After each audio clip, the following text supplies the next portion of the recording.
ಸಮಯ ಪ್ರಜ್ಞೆ ಹಾಗೂ ಕಠಿಣ ಪರಿಶ್ರಮ ಸಾಧನೆಯ ಸೂತ್ರಗಳು ಮಲ್ಲಿಕಾರ್ಜುನ್ ಬಂಗ್ಲೆ.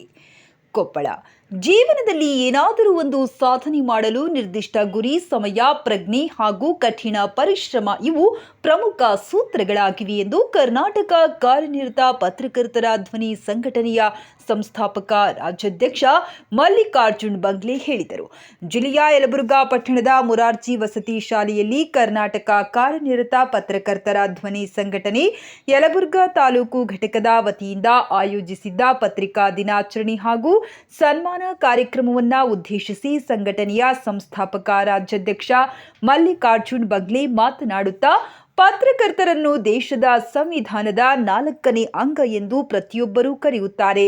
ಆದರೆ ವಾಸ್ತವವಾಗಿ ಲೋಕದ ಡೊಂಕು ತಿದ್ದುವ ಪತ್ರಕರ್ತನ ಜೀವನಕ್ಕೆ ಇಂದು ಭದ್ರತೆ ಇಲ್ಲದ ಪರಿಸ್ಥಿತಿ ನಿರ್ಮಾಣವಾಗಿದೆ.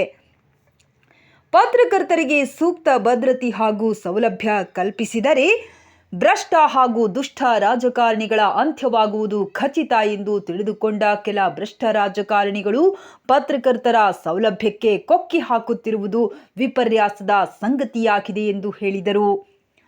ರಾಜ್ಯದಲ್ಲಿ ಕೋಟಾನುಗಟ್ಟಲೆ ಇರುವ ಮಹಿಳೆಯರಿಗೆ ಸರ್ಕಾರ ಶಕ್ತಿ ಯೋಜನೆ ಜಾರಿಗೆ ತಂದು ರಾಜ್ಯಾದ್ಯಂತ ಮಹಿಳೆಯರು ಉಚಿತವಾಗಿ ಸರ್ಕಾರಿ ಬಸ್ಸುಗಳಲ್ಲಿ ಓಡಾಡುವಂತೆ ಅನುಕೂಲ ಮಾಡಿಕೊಟ್ಟಿರುತ್ತದೆ. ಆದರೆ ರಾಜ್ಯಾದ್ಯಂತ ಕೇವಲ ಒಂದು ಸಂಖ್ಯೆ 16,000 ಸಂಖ್ಯೆ ಇರುವ ಪತ್ರಕರ್ತರಿಗೆ ಗ್ರಾಮೀಣ ಮಟ್ಟದ ಪತ್ರಕರ್ತರು ಒಳಗೊಂಡಂತೆ ಬಸ್ ಪಾಸ್ ವ್ಯವಸ್ಥೆ ಮಾಡಿಕೊಡುವುದಾಗಿ ಫೆಬ್ರವರಿ ತಿಂಗಳಲ್ಲಿ ಘೋಷಣೆ ಮಾಡಿದ್ದು, ಇಲ್ಲಿಯವರೆಗೂ ಈ ಘೋಷಣೆಯನ್ನ ಜಾರಿಗೆ ಮಾಡಿಲ್ಲ.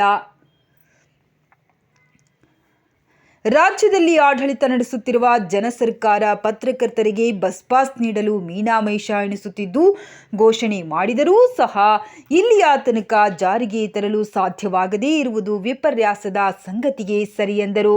ಜೀವನದಲ್ಲಿ ವಿದ್ಯಾರ್ಥಿಗಳು ನಿರ್ದಿಷ್ಟ ಗುರಿ, ಸಮಯ ಪ್ರಜ್ಞೆ ಹಾಗೂ ಕಠಿಣ ಪರಿಶ್ರಮ ಅಳವಡಿಸಿಕೊಂಡಲ್ಲಿ ಸಾಧನೆ ಶತಸಿದ್ಧ ಎಂದು ತಿಳಿಸಿದರು. ಪತ್ರಿಕೋದ್ಯಮವು ಒಂದು ಸೇವೆ ಎಂಬುದನ್ನು ಮರೆತು ಹಲವಾರು ಮಾಧ್ಯಮವನ್ನು ಉದ್ಯಮವನ್ನಾಗಿಸಿಕೊಂಡಿರುವುದು ನಿಜಕ್ಕೂ ಯೋಚನೆಯ ಸಂಗತಿಯಾಗಿದ್ದು, ಪತ್ರಕರ್ತರಿಗೆ ದೊರೆಯಬೇಕಾದ ಕಾಯಂ ನೇಮಕಾತಿ ಪತ್ರ, ವಿಮಾ ಸೌಲಭ್ಯ ಸೇರಿದಂತೆ ಇನ್ನಿತರ ಸೌಕರ್ಯಗಳನ್ನು ಮರೆಯಚ್ಚಿಕೆಯಾಗಿರುವುದು ದುರಂತ ಎಂದು ಹೇಳಿದರು. ಕೊಪ್ಪಳ ಜಿಲ್ಲಾ ವಾರ್ತಾ ಮತ್ತು ಪ್ರಸಾರ ಇಲಾಖೆಯ ಅಧಿಕಾರಿ ಗವಿಸಿದ್ದಪ್ಪ ಹೊಸಮನಿ ಮಾತನಾಡುತ್ತಾ, ಜಿಲ್ಲೆಯಲ್ಲಿ ಸಾಕಷ್ಟು ಸ್ಥಳೀಯ ಪತ್ರಿಕೆ ಮತ್ತು ಪ್ರಾದೇಶಿಕ ಪತ್ರಿಕೆಗಳಿದ್ದರೂ ಸಹ ಪ್ರಸಾರದ ಕೊರತೆಯಿಂದ ಪತ್ರಿಕೆಗಳಿರುವುದು ಸಾರ್ವಜನಿಕರ ಗಮನಕ್ಕೆ ಬರುತ್ತಿಲ್ಲ. ಸಾರ್ವಜನಿಕರ ದೃಷ್ಟಿಯಲ್ಲಿ ರಾಜ್ಯ ಮಟ್ಟದ ಪತ್ರಿಕೆಗಳಷ್ಟೇ ವರ್ತಮಾನ ಪತ್ರಿಕೆಗಳಾಗಿ ಕಾಣುತ್ತಿದ್ದು, ಸ್ಥಳೀಯ ಹಾಗೂ ಪ್ರಾದೇಶಿಕ ಪತ್ರಿಕೆಗಳು ತಮ್ಮ ಪ್ರಸಾರದ ಮಿತಿಯನ್ನು ಹೆಚ್ಚಿಸಿಕೊಂಡಲ್ಲಿ ಉತ್ತಮ ಬೆಳವಣಿಗೆ ಕಂಡುಕೊಳ್ಳಬಹುದಾಗಿದೆ ಎಂದು ತಮ್ಮ ಅಭಿಪ್ರಾಯವನ್ನ ವ್ಯಕ್ತಪಡಿಸಿದರು.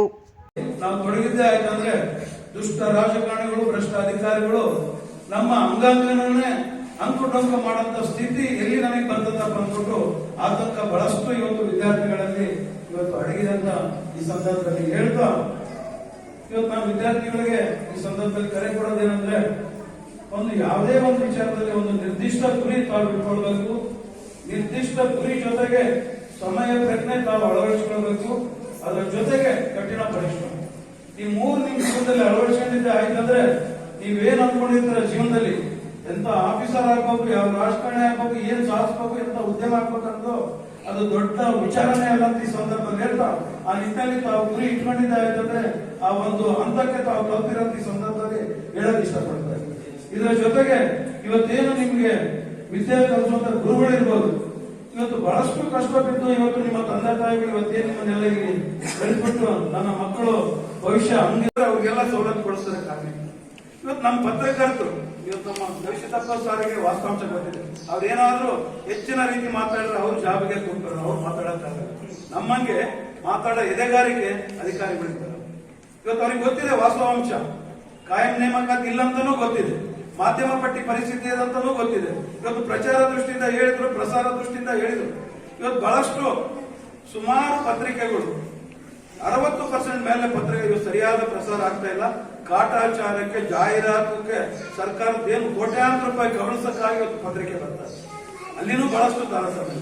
ಇವೆಲ್ಲ ಸರಿಗಾಣಬೇಕಾದ್ರೆ ಗವಿಸಿದ್ದಪ್ಪ ಅಂತ ಅಧಿಕಾರಿಗಳು ಕಟ್ಟುನಿಟ್ಟಿನಾಗಿ ಕ್ರಮ ತಗೊಂಡಾಗ ಮಾತ್ರ ವರದಿಗಾರರಿಗೆ ನ್ಯಾಯ ಸಿಗಕ್ಕೆ ಸಾಧ್ಯ ಅಂತ ಹೇಳ್ತಾ ಈ ಒಂದು ಸಂದರ್ಭದಲ್ಲಿ ಮುಂದಿನ ದಿನ ಇವತ್ತು ನೋಡಿ ಯಾವುದೇ ರೀತಿಯಿಂದ ಪತ್ರಕರ್ತರ ಕಷ್ಟಕ್ಕಿದಾಗೂ ಇವತ್ತಿನ ದಿನ ರಾಜಕಾರಣಿಗಳು ಉದ್ಯಮಿಗಳು ನಮಗೇನು ಸಣ್ಣ ಪುಟ್ಟ ಕೊಡುವಂತ ಜಾಹೀರಾತಿಂದ ನಾವು ಬದುಕ್ತಾ ಇದ್ದೀವಿ. ಸರ್ಕಾರ ನಮ್ಮ ಉದ್ಯಮಿಗಳು ಏನಿದ್ದಾರೆ ನಮ್ಮ ಮಾಲೀಕರು ಯಾರು ದೇವರನ್ನೇ ಕೊಡ್ತಾ ಇದ್ದಾರೆ.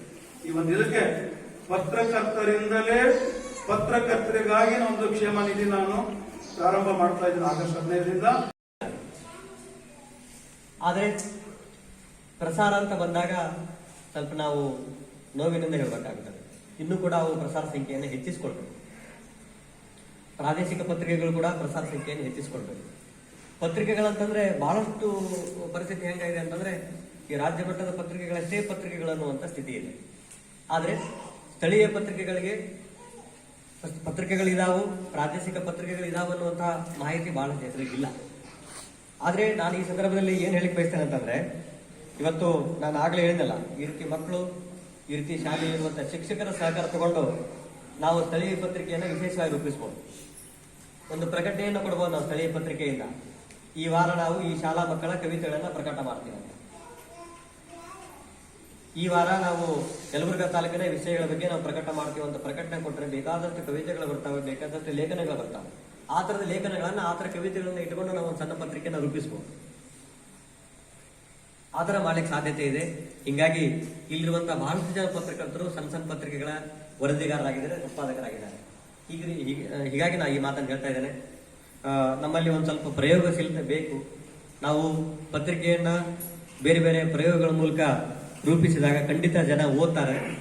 ಕೊಪ್ಪಳ ಜಿಲ್ಲೆ ಹಿಂದುಳಿದ ಜಿಲ್ಲೆ ಅನ್ನುವಂಥ ಒಂದು ಹಣೆಪಟ್ಟಿಯನ್ನು ಕಟ್ಟಿಕೊಂಡಿದೆ. ಆದರೆ ನಮ್ಮಲ್ಲಿ ಪ್ರತಿಭೆಗೆ ಕೊರತೆ ಇಲ್ಲ. ಬಹಳಷ್ಟು ಜನ ಪ್ರತಿಭಾನ್ವಿತರಿದ್ದಾರೆ. ಆದರೆ ನಾವು ಒಂದು ಹೊಸ ಪ್ರಯೋಗ ಮಾಡಲಿಕ್ಕೆ ಮುಂದಾಗಬೇಕಷ್ಟೆ.